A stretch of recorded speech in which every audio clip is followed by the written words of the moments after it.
Roger Sebastian, പ്രിയപ്പെട്ട Roger Sebastian മുമ്പിലോട്ട് വരണം.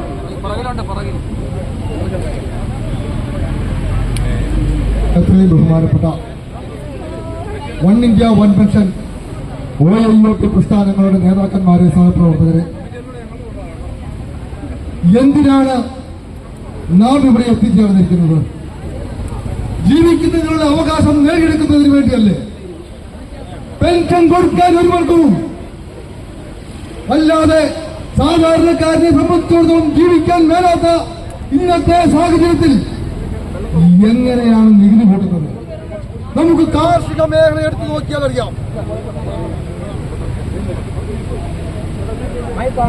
കാർഷിക മേഖല എടുത്തു നോക്കിയാൽ അറിയാം, 1 രൂപ പോലും നെല്ലിന് വില കൂടാതെ, അല്ലെങ്കിൽ പാലിന് വില കൂടാതെ, കാർഷിക ഉൽപ്പന്നങ്ങൾക്ക് 1 പൈസ പോലും വില കൂടാതെ 50% ഭൂനികുതി വർദ്ധിപ്പിച്ചു. എന്തിനു വേണ്ടി? ഇവിടുത്തെ ഉദ്യോഗസ്ഥർക്കും നമ്മളെ ഭരിക്കുന്ന നേതാക്കന്മാർക്കും സുഖമായി തിന്നു കൊടുക്കാൻ വേണ്ടിയാണ്. നികുതി കൊടുക്കാൻ ഒരു വർഗവും അത് തിന്നു തോൽക്കാൻ മറ്റൊരു വർഗവും എന്ന അവസ്ഥയിലേക്ക് ഇത് കാര്യങ്ങൾ എത്തിക്കഴിഞ്ഞിരിക്കുകയാണ്. നാം അത് ചിന്തിക്കണം. എന്തുകൊണ്ടാണ് ഈ പെൻഷൻ നമുക്ക് ലഭിക്കാത്തത്? നമ്മൾ സമരം ചെയ്യാത്തത് കൊണ്ടല്ലേ? കാലാകാലങ്ങളായി സമരം ചെയ്യുമെന്ന് പ്രഖ്യാപിച്ചുകൊണ്ട് സർക്കാർ ഉദ്യോഗസ്ഥർ അവരുടെ യൂണിയനുകൾ ഒന്ന് പറഞ്ഞാൽ മതി, പിറ്റേ ദിവസം അവരുടെ ശമ്പളം വർദ്ധിപ്പിക്കുകയാണ്. നമുക്ക് ഏവർക്കും അറിയാം, കൊറോണയുടെ പറവിൽ 10% ശമ്പളം വർദ്ധിപ്പിക്കുമെന്ന് പറഞ്ഞുകൊണ്ട് ശമ്പളം വർദ്ധിപ്പിച്ചത് 52%.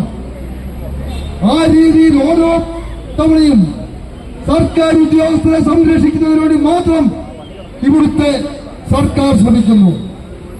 എന്തുകൊണ്ടാണ് LDF ഭരിച്ചാലും UDF ഭരിച്ചാലും BJP അധികാരത്തിൽ വന്നാലും ഇതിനെയെല്ലാം തുടർച്ചയാക്കി ചൂട് വന്നാലും സാധാരണക്കാരന് യാതൊരു ഗുണവും ലഭിക്കാത്തത്? ഇവിടെ നമ്മൾ നാട് ഭരിക്കുന്നത് സർക്കാർ ഉദ്യോഗസ്ഥരുടെ യൂണിയനുകളാണ്. അവരാണ് കാര്യങ്ങൾ തീരുമാനിക്കുന്നതെന്ന് തിരിച്ചറിയാനുള്ള തിരിച്ചറിവ് നമുക്കുണ്ടാകണം. നമ്മൾ വോട്ട് വാങ്ങിക്കാണെന്നുള്ള തിരിച്ചറിവ്.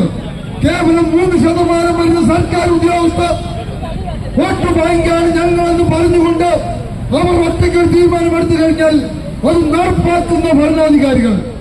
എന്നാൽ 50%-ലധികം വരുന്ന സാധാരണക്കാർ അവരെന്തുകൊണ്ടാണ് അവരുടെ ഒരു ഇലക്ഷൻ വരുമ്പോൾ തങ്ങളുടെ പാരമ്പര്യമായ രാഷ്ട്രീയ പാർട്ടിക്ക് വോട്ട് ചെയ്യുന്നതിനായി അവർ പ്രവർത്തിച്ചിരുന്ന വൺ ഇന്ത്യ വൺ പെൻഷനോ അതുപോലുള്ള മറ്റു സംഘടനകളോ മറന്നുകൊണ്ട് അവർ അവരുടെ പാർട്ടിയിലേക്ക് പിന്മാറുന്നു? ആ ഒരു അവസ്ഥയ്ക്ക് നാം സ്വയം മാറണം. ഇനി ഞാൻ വോട്ട് ചെയ്യുകയാണെങ്കിൽ ഞങ്ങൾ ആവശ്യപ്പെടുന്ന കാര്യം സാധിച്ചു തരുന്നവർക്ക് ചെയ്യുകയുള്ളൂ എന്ന് ഒരു തീരുമാനമെടുക്കാനുള്ള ബോധ്യം എന്നുണ്ടാകുന്നു, അന്ന് നമുക്ക് ഈ ആശയം നേടിയെടുക്കാൻ സാധിക്കുമെന്ന് ഉറക്കെ പ്രഖ്യാപിച്ചുകൊണ്ട് ഞാൻ എന്റെ വാക്കുകൾ ശ്രമിക്കുന്നു. നന്ദി, നമസ്കാരം. ജയ് വൺ ഇന്ത്യ വൺ പെൻഷൻ.